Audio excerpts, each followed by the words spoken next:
going to tell the differences by their ears. African elephants have much larger ears than Asian elephants do. They're also sort of shaped like the continent of Africa. These ears have capillary beds underneath them, which means they will bring blood up to the surface to help cool them down.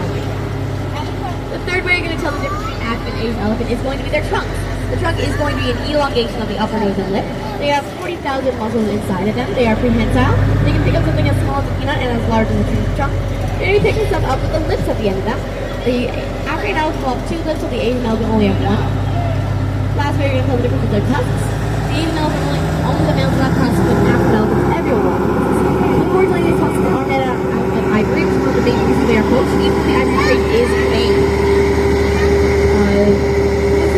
For elephants, because they're what we call a keystone species, which means they have a disproportionately large effect on their environment. It's believed that if the African elephant were to go extinct, the savanna would become much more heavily forested, which would be really bad for everyone else that lives there.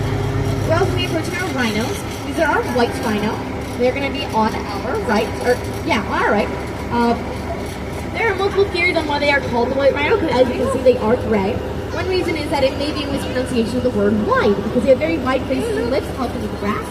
Another is that they do this behavior known as wallowing. Pigs do it. It's when they roll around in the mud to use it as sun protection.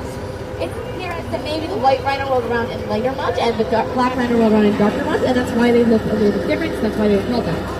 They look like they have horns atop their noses. They do not, though. They are actually very densely packed keratin. They are not true horns. If they are not cut off from the root, they will continue to regrow. However, poachers will disregard this and hunt a rhino for a one-time use of their horn. Horns is waiting gold on the black market, of course. Another fun fact about rhinos, they are actually important.